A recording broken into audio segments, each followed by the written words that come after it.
Hey everybody, it's Gary the Google Guy here. I wanted to let you in on a couple of brand new updates that have recently been added to Google Docs, and that is autocorrect, which you're probably already familiar with as you've been using in Gmail. It will automatically correct your misspelled words while you're typing, and it may give you a gray dashed underline to it to let you know that something was misspelled, but it may give you the option to either change it to something or just automatically correct it depending on whether that setting is on or off. So that's now a part of Google Docs. Another piece that's recently been added to Google Docs that you're probably already familiar with as well is Smart Compose. Those things that you're used to typing most often, it will automatically try to finish those words for you. So let's just go with Smart Compose since I'm here. So one of the things that you can do is you can start typing, and I've got my document open here. I'm going to start typing Microsoft.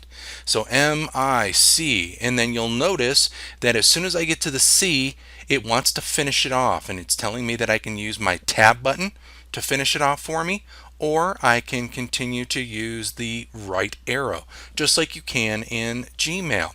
So if I want to accept this, once again, I can hit my tab button and it finishes that word off for me. In this case, Microsoft Word or Words. This will work for typical sentences that you're using as well. The other piece that I wanted to show you is the autocorrect. So it will automatically correct your spelling. So now let's show you how you can use the autocorrect piece. So let's just type in the word autocorrect and see what it does. So I'm just going to purposely start misspelling it. So we'll do auto, one too many R's maybe, CT, and then as I hit my space bar, watch what happens to the word. It will automatically go back to what it thinks you're trying to spell.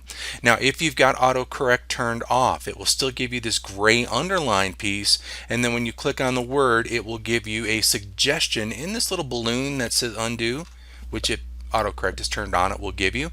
If it doesn't, it will give you the suggestion that thinks maybe you're trying to use. This also works for some of your grammatical pieces like your apostrophes and things of that nature. If you do like that's, it may give you that as well. Now you do have the ability to turn these settings off if you wish. You can go up to the top underneath the Tools menu. Go down to near the bottom of that menu, you'll see Preferences. And in there you will now see the boxes for automatically correct spelling that you can turn off. And then there is the Show Smart Compose suggestions that you can turn off as well. So you do have the ability to turn it off if you wish. So with that, everyone, I hope you have a wonderful rest of your day, but I wanted to let you in on those two new things. As a user, you don't have to do anything. That feature will automatically be turned on. If you don't see it in this menu, you may just need to empty your cookies and cache just to kind of reset the browser interface. So with that, everyone, have a great rest of your day, and until we meet again another day, another time, another update. This is Gary the Google Guy signing off.